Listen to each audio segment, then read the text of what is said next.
Price. And speaking of the pandemic, there's no denying it has changed the face of fitness. Who could have predicted last year that home workout equipment would completely sell out? So Stacy is here with a look at this year's trends to help you make the most of your wellness goals. Hey, Stace. Hi, Trace. Good to be here. Good to have you. Now, if you use technology to help you get motivated or stay on track, there are some very cool new tools out there, aren't there? Cool is the exact word that I would use to describe it. Technology is exploding, especially in the areas of video and wearables. We're really trying to figure out what are we doing, what's happening on the inside of our bodies, not just the outside of our bodies.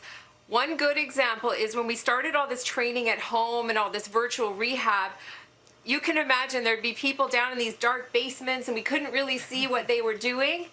Now there's new technology called Curve Health, where it actually biomechanically analyzes what you're doing. So the person helping you can get a full readout kind of in live time, which is just so cool.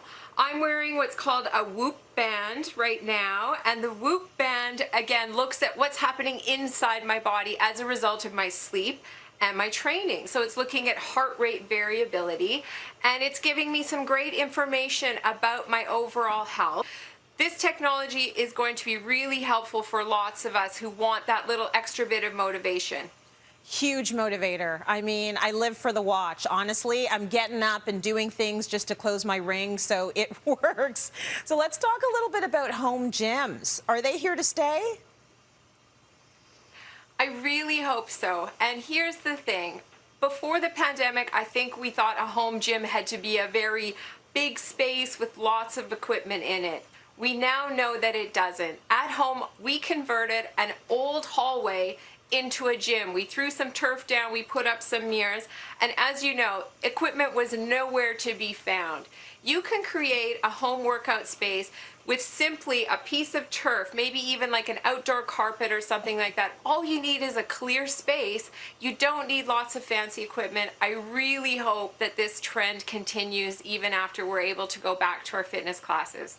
Yeah, and I'm glad you said that. It's super easy. It doesn't have to be this high-tech workspace. Even if you have a mat on the floor, that's your gym, right? And use body weight. That is exactly the deal. And now what's so cool is you have so much variety of home workouts. Some of them use no equipment.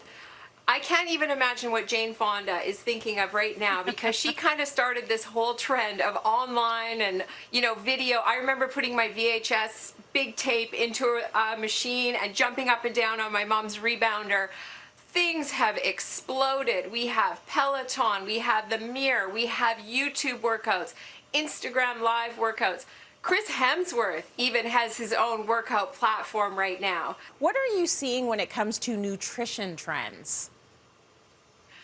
Again, these are the ones I love. We're cooking more, we're learning new tricks. One thing that I really had to deal with my family was the snacks. I would go to the bakery, get some cookies, and I'm not exaggerating, between the 5 of us, they would be gone. A dozen cookies gone in one day. Oh, yeah. So we had to come up with a new solution. So I started making these protein balls, and I throw in peanut butter, I throw in chocolate chips. I don't even really measure anything. I just put them together and I put them out.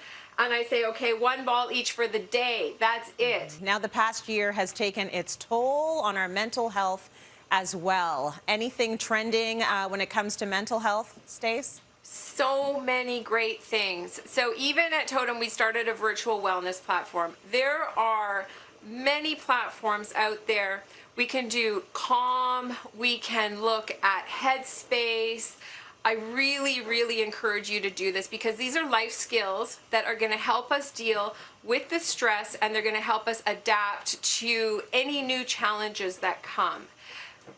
Before we end, I'm going to show you a quick technique. It's just called square breathing, and it's something that I learned from one of these apps, and I use it all the time. If I don't like what's on the news, I just do my square breathing and I feel 100 times better. So you're going to take one hand and you're going to put it on your tummy and one hand on your heart, and then it's very simple. All you do is you take a count of 4 as you breathe in. So deep breath in, 1, 2, 3, 4. You hold it at the top. You count to 4.